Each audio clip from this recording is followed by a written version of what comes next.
Fantastic four finally release हो चुके हैं और ये एमसीयू की एक ऐसी मूवी है जो कि एक ऑल्टरनेट यूनिवर्स में बनी हुई है, इंक्लूडिंग डिफरेंट टाइमलाइन। यहीं पे बात ख़त्म नहीं होती। ये one of the highest rated fantastic four films है जो कि प्रीवियसली रिलीज हो चुकी है और एक तरीके से ये मूवी एक ट्रम्प कार्ड साबित हुई है पूरे मार्वल सिनेमैटिक मल्टीवर्स के लिए, क्योंकि ये सीधे कनेक्टेड है एवेंजर्स डूम्सडे से। और आज की वीडियो में हम लोग जानेंगे कि आखिरकार इस पूरी मूवी में हुआ क्या है, कुछ हिडन डिटेल्स और सबसे खास बात इसका पोस्ट क्रेडिट सीन और आगे जाके क्या होने वाला है। तो दोस्तों, कंप्लीट वीडियो को स्टार्ट करने से पहले आप लोग कर दीजिए वीडियो को लाइक और कमेंट करके बताइए कि अगर आप लोग ने ये मूवी देखी है तब आप इस फिल्म को 5 में से कितना स्टार देंगे। साथ ही साथ जो लोग मेरे चैनल पर नए हैं, मेरे चैनल को सब्सक्राइब करके हमारी कॉमिक बुक टॉक्स फैमिली का हिस्सा बन जाइए। तो हम लोग शुरुआत करते हैं बिल्कुल नई अपडेट से। तो यहाँ पे मूवी की शुरुआत होती है एक दूसरे यूनिवर्स में जिसका नाम है अर्थ 828 और यहाँ पे हम लोग देखते हैं फैंटास्टिक फोर की बिल्डिंग। वहाँ पे हम लोग रीड को बाथरूम में देखते हैं, वो सू से कुछ सामान मांग रहा था और सू बोलती है कि बस रुको, मैं अभी वो सामान लाती हूँ।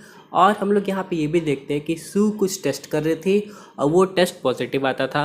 वो रीड को आके बताती थी कि उन लोग को बेबी होने वाला है। रीड ये देख के काफ़ी खुश भी होता था, थोड़ा घबरा भी जाता था क्योंकि ये एक बहुत बड़ी जिम्मेदारी है। उसके बाद सीधे कट होता था एक नया सीन जहाँ पे एक एंकर हम लोग को बताता था फैंटास्टिक फोर के बारे में कि कैसे 4 साल पहले ये सब लोग गए थे स्पेस एक्सप्लोरेशन में और किसी कॉस्मिक टर्बुलेंस की वजह से इन सबको अलग अलग पावर्स मिली थी। इसकी वजह से ये लोग एक तरीके से सुपर हीरो तो बन गए थे, साथ ही में बहुत फेमस भी हो गए थे।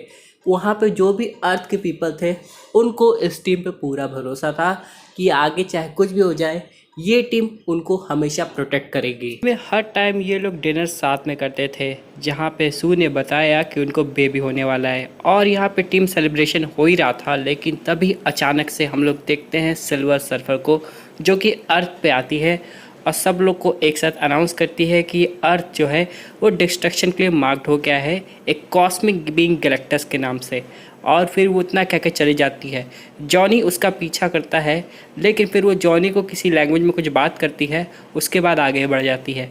उसके बाद हम लोग यहाँ पे ये भी देखते हैं कि रीड स्टडी करता है बहुत सारी प्लैनेट्स को जो कि अचानक से गायब हो रहे थे और उसे पता चलता है ये जो प्लैनेट्स गायब हो रहे हैं इसका जिम्मेदार गैलेक्टस ही है। और यहाँ पे रीड एक तरीके से टेलीपोर्टेशन पे भी काम कर रहा था कि कैसे एक जगह से दूसरी जगह से जाया जाए।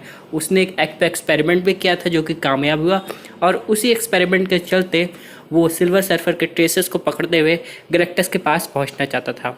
अब वहाँ पे वो लोग पहुँच तो जाते हैं जहाँ पे उन्हें एक प्लैनेट दिखाई देता है जो कि अर्थ से ऑलमोस्ट 13% बड़ा होता है।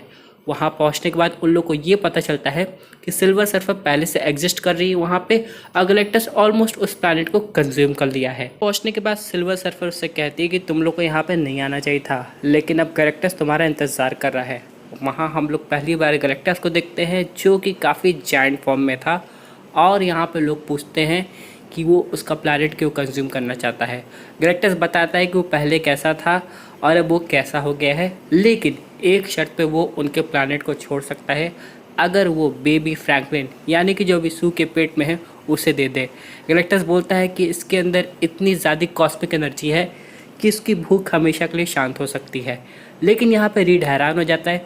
उसने कहा है कि उसने सू पे काफ़ी सारे टेस्ट किए हैं, ऐसा हो ही नहीं सकता, उनका बेबी बिल्कुल नॉर्मल है, उसके पास ऐसी कोई भी सुपर पावर नहीं है। लेकिन गैलेक्टस इस बात से डिनाई करता है और वो सीधे उस सू पे अटैक करने की कोशिश करता है। यहाँ पे जॉनी स्टॉर्म गुस्से में आके गैलेक्टस की शिप में आग लगाने लगता है और लोग किसी तरह वहाँ से भागते हैं और सिल्वर सर्फर को भी चकमा दे देते हैं। जब रीड यहाँ पे वापस आता है तो लोग काफ़ी डर जाते हैं और पूरी जनता को बताते हैं कि गैलेक्टस ने कुछ भारी भरकम डिमांड की है, वो है उनका खुद का बेबी फ्रैंकलिन रिचर्ड्स। और यहाँ पे जितने भी पीपल हैं जो कि फैंटास्टिक फोर को प्यार करते थे वो एक तरीके से उनकी नफरत करने लगते हैं कि एक बच्चे के लिए वो पूरे अर्थ को कैसे दाव पे लगा सकता है। और यहीं पे फिर इसके बाद हम लोग को पता चलता है कि रीड को समझ में आ गया है कि फ्रैंकलिन के पास सही में सुपर पावर्स है, लेकिन अब उसे अपने बच्चे को भी बचाना है, साथ में पूरी अर्थ को भी बचाना है। ये सिलसिला काफ़ी लंबे समय से चलता रहता है और सू एक बार फ्रस्ट्रेट होकर सीधे पब्लिक के पास पहुंच जाती है और डिक्लेयर करती है जो भी बंद पड़ेगा वो करेंगे और गैलेक्टस अर्थ को कंज्यूम नहीं कर पाएगा। अब यहाँ पे रीड जो है वो एक नेटवर्क सिग्नल पोर्टल पे वर्क करता है। वो ऐसा पोर्टल बनाने की कोशिश करता है जो कि पूरी अर्थ को ही काफ़ी लाइट ईयर्स आगे किसी डिस्टेंस गैलेक्सी में पहुंचा दे जो कि गैलेक्टस से काफ़ी दूर हो। अब यहाँ पे वो पोर्टल्स बस एक्टिवेट ही करने वाला था, लेकिन सिल्वर सर्फर उसे डिस्ट्रॉय कर देती है। सिर्फ एक पोर्टल बचा होता है, तभी जॉन स्टॉर्म आके उसे रोक लेता है और उसे ये भी पता चलता है कि वो अब सिल्वर सर्फर की लैंग्वेज में भी बात कर पाता है और उसका नाम बताता है जो कि होता है शाला बेल। वो भी पहले एक नॉर्मल थी, लेकिन गैलेक्टस की हेरल्ड बन गई इस शर्त पे क्योंकि गैलेक्टस ने उसके वर्ल्ड को छोड़ दिया था। लेकिन उसके बाद यहाँ पे उसने सारे वर्ल्ड की रिकॉर्डिंग दिखाई जो कि उसकी और गैलेक्टस की वजह से ऑलरेडी कंज्यूम हो गया था, जिसकी वजह से वो काफ़ी ज़्यादा गिल्ट में आ जाती है। जबकि गैलेक्टस के आने में बस कुछ ही समय बाकी था तो वो लोग एक प्लान बनाते हैं। वो लोग फ्रैंकलिन को बेट की तरह यूज़ करेंगे और गैलेक्टस को वहाँ पे टाइम स्क्वायर पोर्टल के पास ले आएंगे और जैसे उस पोर्टल के पास आएगा उनके पास ऑलमोस्ट 37 सेकंड होंगे उस पोर्टल को एक्टिवेट करने के लिए और गैलेक्टस को कहीं दूर भेज दिया जाएगा। लेकिन जब गैलेक्टस आया तो वो अपना हिसाब से साइज़ अपना बड़ा छोटा कर ले रहा था और जैसे ही वो अर्थ पे पहुंचा उन लोग का प्लान फेल हो गया क्योंकि गैलेक्टस समझ गया था कि असल में बेबी कहाँ पे है और किसी तरह बेबी को पकड़ के वहाँ से ले जा रहा था। बाकी फैंटास्टिक फोर टीम उन्हें रोकने की कोशिश कर रही थी और सू स्टॉर्म अपना पूरा जान लगा दी अपने बच्चे को बचाने के लिए और यहाँ पे अपनी एनर्जी शील्ड जनरेट कर ली। अब फ्रैंकलिन किसी तरह बेबी को बचा लिया था, लेकिन फिर यहाँ पे उसने इतनी एनर्जी जनरेट कर दी थी जिसकी वजह से वो ऑलमोस्ट एंड पे आ गई थी। लेकिन फैंटास्टिक फोर के पूरी टीम ने गैलेक्टस को किसी तरह वहाँ से हटा दिया। अब गैलेक्टस टेलीपोर्ट होके कहाँ चला गया ये तो नहीं पता, लेकिन सू का अंत हो गया था और ये देख के पूरी टीम हैरान हो गई थी और सब लोग ग्रीव कर रहे थे। लेकिन जैसे ही फ्रैंकलिन ने सू को टच किया, सू की जान वापस आ गई थी और वो लोग फिर से यूनाइट हो गए थे। यहाँ पे कहानी ख़त्म तो हो गई थी, लेकिन उसके बाद हम लोग देखते हैं कुछ साल बीत जाते हैं और सू यहाँ पे फ्रैंकलिन की केयर कर रही है। लेकिन तभी वहाँ पे एक आदमी आता है जो कि ग्रीन कलर का क्लोक पहना हुआ था और मास्क लगाया हुआ था। अब इसके आगे वो क्या करता है वो हम लोग को डूम्सडे में पता चलेगा, क्योंकि जैसा कि हम लोग समझ चुके हैं ये कोई और नहीं बल्कि डॉक्टर डूम है और इसे फ्रैंकलिन रिचर्ड्स से क्या काम है ये तो आगे जाके हम लोग को बहुत डिटेल में रूसो ब्रदर्स एवेंजर्स डूम्सडे के थ्रू समझाने वाले हैं।